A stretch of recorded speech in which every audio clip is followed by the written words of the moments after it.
এই লম্বা মরুর পথ, তপ্ত মরুভূমি, সূর্যের প্রচন্ড তাপ উপেক্ষা করে তায়েফে গেছিলেন তায়েফবাসীদেরকে দাওয়াত দেওয়ার জন্য। আল্লাহ রাসূলের নিজের কোনো স্বার্থ ছিল?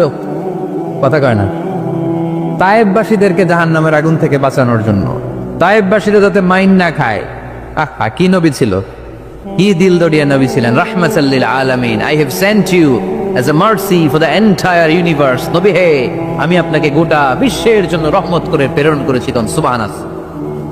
রহমতের নবী, দয়ার নবী দাওয়াত দেওয়ার জন্য 80 মাইলের লম্বা মরুর পথ পাড়ি দিয়ে তায়েফের ময়দানে যখন ছুটে যায়, তায়েফের ছেলেরা বিশ্বনবীর দাওয়াত তো কবুল করেই নাই, বরং বিশ্বনবীর অপমান করেছে, বিশ্বনবীকে লাঞ্ছিত করেছে, বিশ্বনবীর সাথে মারপিট করেছে, বিশ্বনবীর গায়ে পাথর মেরেছে। এই সুশ্রী দেহটা বেয়ে বেয়ে ঝরে ঝরে বিশ্বনবীর গা থেকে টপ টপ করে তায়েফের জমিনে তাজা লাল খুন ঝরেছে। গিয়েছে তায়েফবাসীদের বাঁচানোর জন্য, নিজের কোনো স্বার্থ নাই। তায়েফবাসীরা যেন জাহান্নামের আগুনে না জ্বলে, কিন্তু তায়েফবাসীরা বিশ্বনবীর আঘাত করেছে। তিনটা জায়গায় আমি দেখে এসেছি, জায়গাগুলা তিনটা জায়গায় বিশ্বনবীকে আহত করা হয়েছে। খেয়ে না খেয়ে দিন প্রচারের কাজে নিজেকে দিয়েছ বিলিয়ে, তায়েফের কাফিরেরা চিনল না সে আলো, দুষ্ট ছেলেদের পিছু দিল লেলিয়ে, পাথরের আঘাতে ক্ষত বিক্ষত হয়ে সারা শরীর থেকে রক্ত ঝরে। হে রাসূল, তোমাকে ভুলি আমি কেমন করে, হে রাসূল, তোমাকে ভুলি আমি কেমন করে, হাজার ব্যথা বেদনার পরে। ফিরে আসনি তুমি আপন ঘরে, দিনের আলো তুমি ছড়িয়ে দিতে, চলে গেলে মদিনায় মক্কা ছেড়ে। হে রাসূল, তোমাকে ভুলি আমি কেমন করে, হে রাসূল, তোমাকে ভুলি আমি কেমন করে। পড়েন আল্লাহু আকবার। বিশাল পথ কাটি দিয়ে দাওয়াত দিলেন, বিনিময়ে পেলেন পাথরের আঘাত, রক্তাক্ত হলেন বিশ্বনবী। আব্দাস নামে খ্রিস্টান ছেলে বিশ্বনবীর হাতে কালিমা পড়ে মুসলমান হয়ে গেল। আল্লাহু আকবার। বিশ্বনবী খেজুর বাগানে ঢুকলেন, গা দিয়ে ঝরঝর করে রক্ত বয়ে যায়। সাইয়েদনা যায়েদ রাদিয়াল্লাহু তাআলা আনহু পানি নিয়ে আসলেন। বিশ্বনবী ওযু করলেন, ফজরের নামাজে দাঁড়িয়ে লম্বা কেরাত পড়লেন। কেরাত শেষে বিশ্বনবী বসে আছেন, মন খারাপ। কার মন খারাপ? 80 মাইলের পথ পাড়ি দিয়ে আসলাম, মিশন তো সাকসেসফুল হয় নাই, কেউ তো কালিমা পড়ে নাই, আরো আমার পিছু লেগেছে, আহত করেছে আমাকে। বিষ্ণুবীর মন খারাপ। এত কষ্ট করে, এত ভালো মন নিয়ে, এত সুন্দর করে দাওয়াত দিলাম, কেউ দাওয়াত শুনলো না। বিষ্ণুবীর মন খারাপ। আর এই দৃশ্য আরশের উপর থেকে ডাকে কে? আল্লাহ বললেন, নবী আপনার মন খারাপ, আপনার যখনই মন খারাপ তখনই আমার সাহায্য আছে না নাই? ওয়ালা সাউফা ইউতিকা রাব্বুকা ফাতারদা। আল্লাহ জানিয়ে দিলেন, নবী আপনি জানেন না, আপনি দেখেন নাই, ফজরের লম্বা কোরআনের তেলাওয়াত যখন আপনি করছিলেন, আপনার পিছন দিয়ে একদল জিন চলে যাচ্ছিল। জিন কারা যাচ্ছিল? এই জিন জাতি বিশ্বনবীর তেলাওয়াত শুনে থমকে দাঁড়িয়েছে। কিরে, এত সুন্দর বাক্য তো জীবনে শুনি নাই, এত সুন্দর কথামালা, শব্দের ব্যঞ্জন, ভাষার মাধুর্য, অলংকার কখনো তো শুনি নাই। এটা তো কোনো মানুষের বানানো কথা হতে পারে না, এটা মন্ত্র হতে পারে না, এটা কবিতা হতে পারে না, এটা নিশ্চয় আল্লাহর বাণী। ইন্না সামি'না কুরআনান আজাবা ইয়াহদি ইলার রুশদি ফাআমান্না বিহি। নিশ্চয় আমরা আজীব কোরআন শুনেছি, শুধু শুনেই ক্ষান্ত থাকবো না, যেই কোরআন শুনেছি ওই কোরআনের উপর বিশ্বাস এনে আমরা জিনেরা মুসলমান হয়ে গেলাম। তারা তাদের এলাকায় যে দাওয়াত দিতে শুরু করলো। এই দৃশ্য বিশ্বনবী দেখছে নাকি? বিশ্বনবী তো তেলাওয়াত করতেছে ফজরের নামাজে। বিশ্বনবীর যখন মন খারাপ, আল্লাহ জানিয়ে দিলেন, নবী মন খারাপের কারণ নাই, দিতে আসছিলেন দাওয়াত দৃশ্যমান জাতিকে, মানে মানুষকে, কিন্তু এদের উপর যদিও দাওয়াত ফলপ্রসূ হয় নাই, অদৃশ্যমান এক জাতি, জিন জাতি আপনার মুখ নিঃসৃত কণ্ঠে সুন্দর তেলাওয়াত শুনে পুরো জিন জাতি কালিমা পড়ে মুসলমান হয়ে গেছে। ওয়ালা সাউফা ইউতিকা রাব্বুকা ফাতারদা। নবী যেখানেই আপনি পেরেশান, যেখানে আপনার মন খারাপ, ওখানেই মন ভালো করে দিবে কে? আল্লাহ রাসূল সাল্লাল্লাহু আলাইহি ওয়াসাল্লামের প্রিয়তমা স্ত্রী খাদিজাতুল কুবরা আত-তাহেরা রাদিয়াল্লাহু তাআলা আনহা ইন্তেকাল করলেন। রাসূল সাল্লাল্লাহু আলাইহি ওয়াসাল্লামের হৃদয়টা ভেঙে খান হয়ে গেল। চাচা আবু তালেব ইন্তেকাল করলেন, হৃদয়টা ভেঙে খান হয়ে গেল।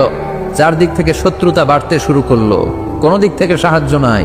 বিশ্বনবী আবার পেরেশান, কই যাব, কোথায় গেলে আশ্রয় পাবো, আমার তো কেউ নাই, কেউ আমার দুনিয়ায় বেঁচে নাই। প্রাণাধিক প্রিয় স্ত্রী খাদিজাতুল কুবরা দুনিয়া ছেড়ে বিদায় নিল।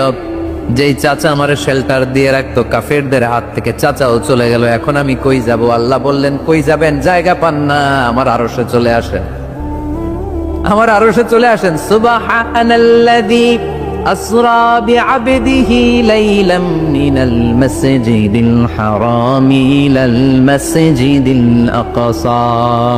সুবহানাল্লাহ পড়েন। সাইয়েদনা জিব্রাইলকে দিয়ে আল্লাহ সারপ্রাইজ দিলেন তার নবীকে। কি দিলেন? সারপ্রাইজ শব্দটার সাথে পরিচিত না আমরা? হঠাৎ করে কাউকে এমন কিছু দেখালাম বা দিলাম সে কল্পনাও করে নাই। সাইয়েদনা জিব্রাইল মারফত আল্লাহ তাআলা তার প্রিয় হাবিবকে সারপ্রাইজ দিলেন।